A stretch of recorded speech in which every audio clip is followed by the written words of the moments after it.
জমিটা তো মমতা ব্যানার্জি নিজে তাদের দেয়নি, তাহলে জমিটা কেড়ে নিয়ে এনকেডি এর করে নিল কেন, কি জন্যে?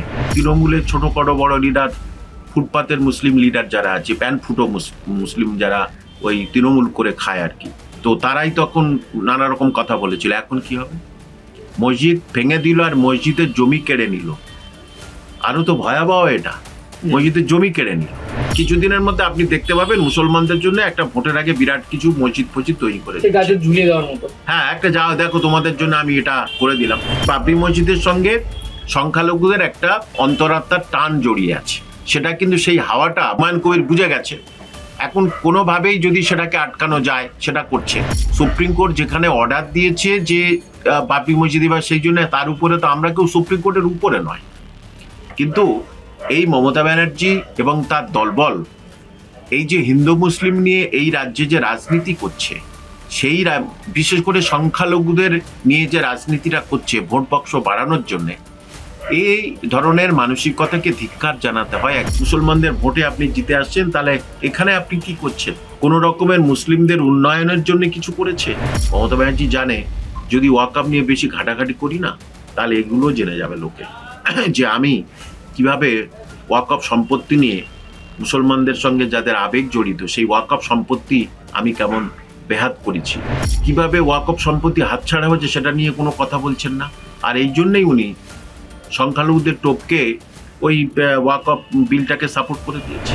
আবার গুন্ডা মস্তানরাজের সংখ্যা বেড়ে যাবে মুসলমানদের মধ্যে, এবং সেটা এই মমতা ব্যানার্জি বা তার দলবল চাচ্ছে যে গুন্ডা বদমাশ এগুলো তো মুসলমান হলে সবচেয়ে ভালো, হ্যাঁ অনেকদিন করে এসেছে, তাহলে এইগুলো এরা করলে আমার ভোট বাক্সটা আরো বাড়বে।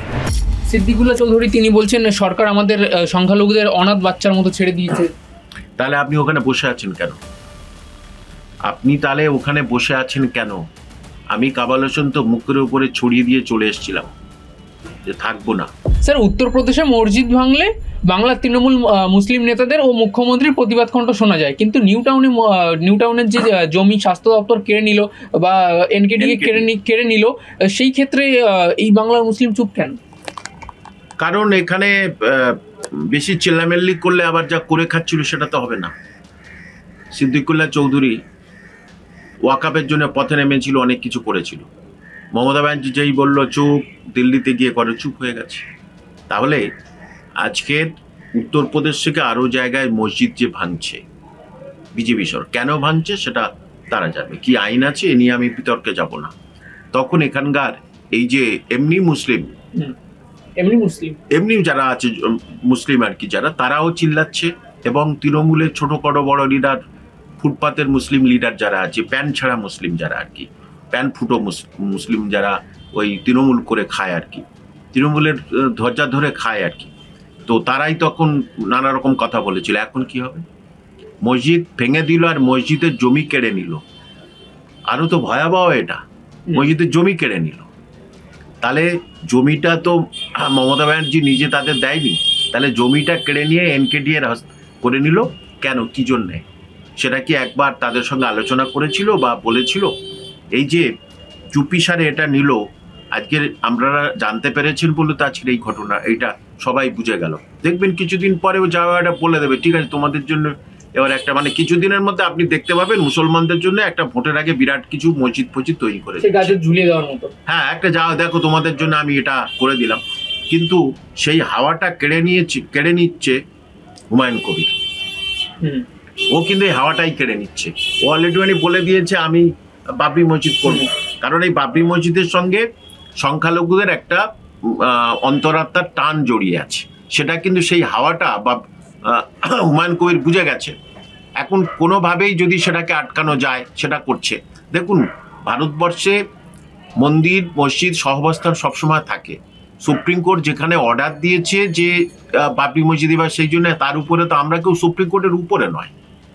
কিন্তু এই মমতা ব্যানার্জি এবং তার দলবল এই যে হিন্দু মুসলিম নিয়ে এই রাজ্যে যে রাজনীতি করছে, সেই বিশেষ করে সংখ্যালঘুদের নিয়ে যে রাজনীতিটা করছে ভোট বাক্স বাড়ানোর জন্যে, এই ধরনের মানসিকতাকে ধিক্কার জানাতে হয় একজন শিক্ষক হিসাবে। সংখ্যালঘু তো হিসাবে পরের কথা, কিন্তু শিক্ষক হিসাবে এটা ধিক্কার জানাতে হয় যে আপনি হিন্দু মুসলিম সবার উন্নয়ন করবেন। মন্দির হচ্ছে তো আপনি মসজিদ তৈরি করুন, তাতে হিন্দু ভাই বোন আরো বলবে ঠিক আছে মসজিদ তৈরি করে দিয়েছে, যেমন মুসলিমরা অনেকেই বলছে উদারপন্থী মুসলিম, ঠিক আছে মন্দির করে দিয়েছেন ভালো তো, সমানতা বজায় আছে। ঠিক আছে তাহলে তুমি মসজিদ করে দাও, যে কোনো ধরনের একটা যাও করে দাও, তুমি বড় ঈদগাহ ময়দান করে দাও, যাও একটা কিছু করে দেবে তো। যে দেখুন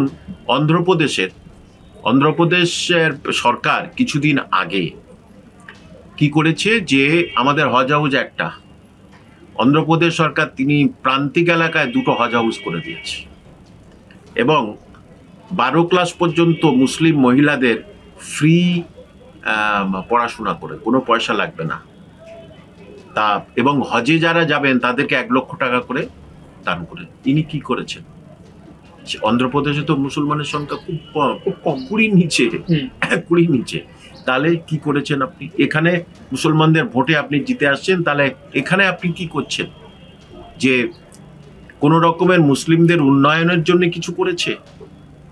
কেন আমি বলছি আমি হিন্দু মুসলিম উন্নয়ন সবার হোক এটা চাই, আমি হিন্দু আর মুসলিম এই জিনিসটা আমি কোনোদিন বিচার করিনি। মানুষের উন্নয়ন তুমি করো, কিন্তু তুমি ধরে ধরে হিন্দু মন্দির করছো, আবার বলছি করুক, নিশ্চয়ই করুক। তাহলে মুসলমানদের যখন হিন্দু মন্দির করছো, তাহলে মুসলমানরা তারা আক্ষেপ করবে যে আমাদের তাহলে তুমি কি করছো। তাহলে তাদের জন্য কিছু না করে তাদের নিউ টাউনে মুসলমানদের মসজিদের জমি কেড়ে নিচ্ছে, এটা কি করে হয়? মুসলিম সমাজের কাছে আপনি এই দাবি রাখতে, মমতা বন্দ্যোপাধ্যায়ের কাছে এই দাবি রাখার জন্য মুসলিম সমাজকে আহ্বান জানাবেন?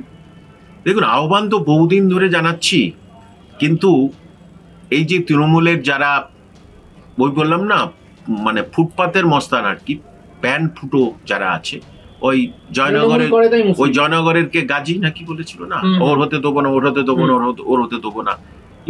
এদের কাছে কি আবেদন করবেন?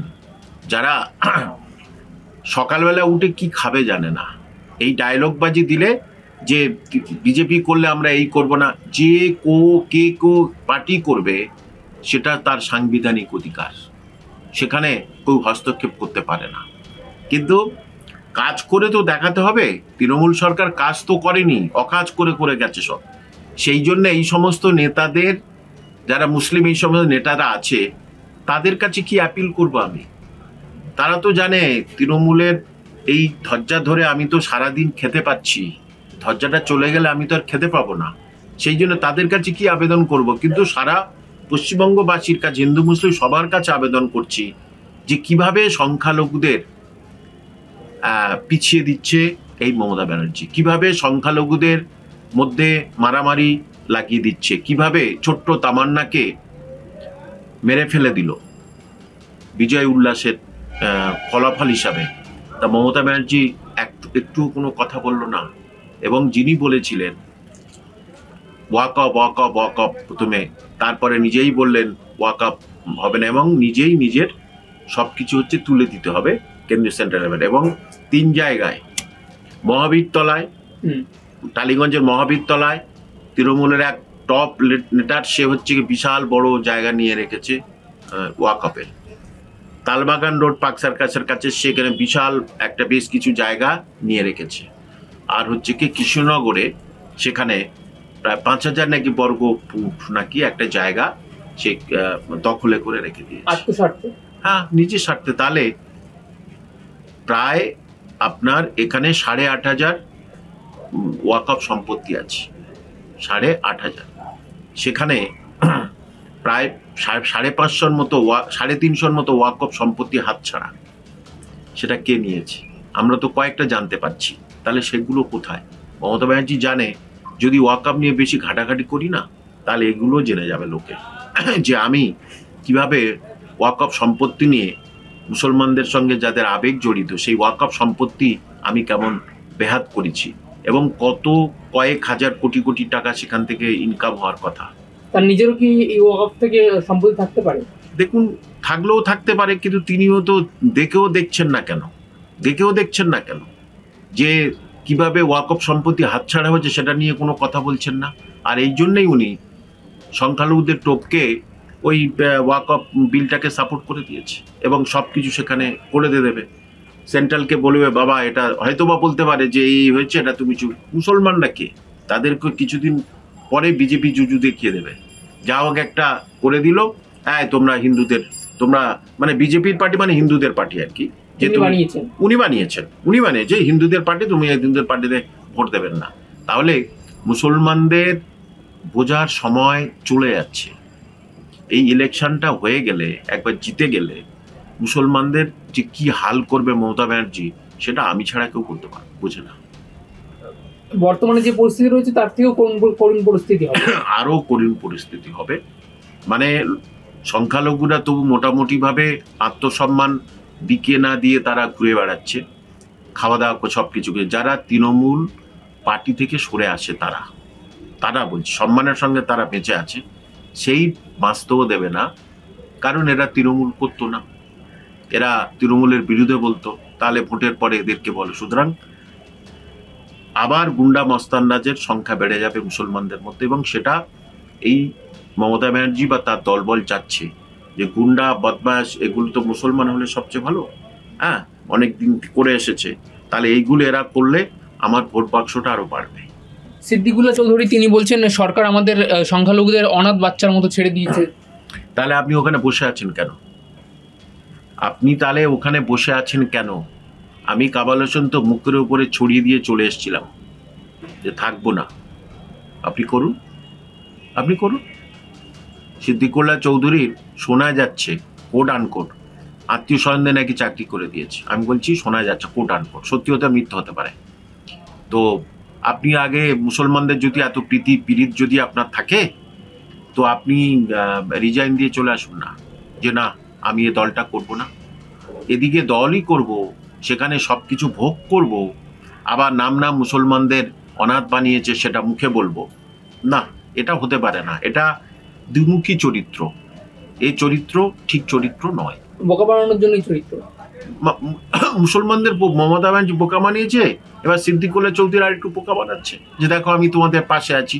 উনি যে মুসলমানদের সিদ্দিকুল্লাহ চৌধুরীর পাশে নেই সেটা আমজনতা জেনে গেছে। দিন শেষে উনি তৃণমূলের নেতা।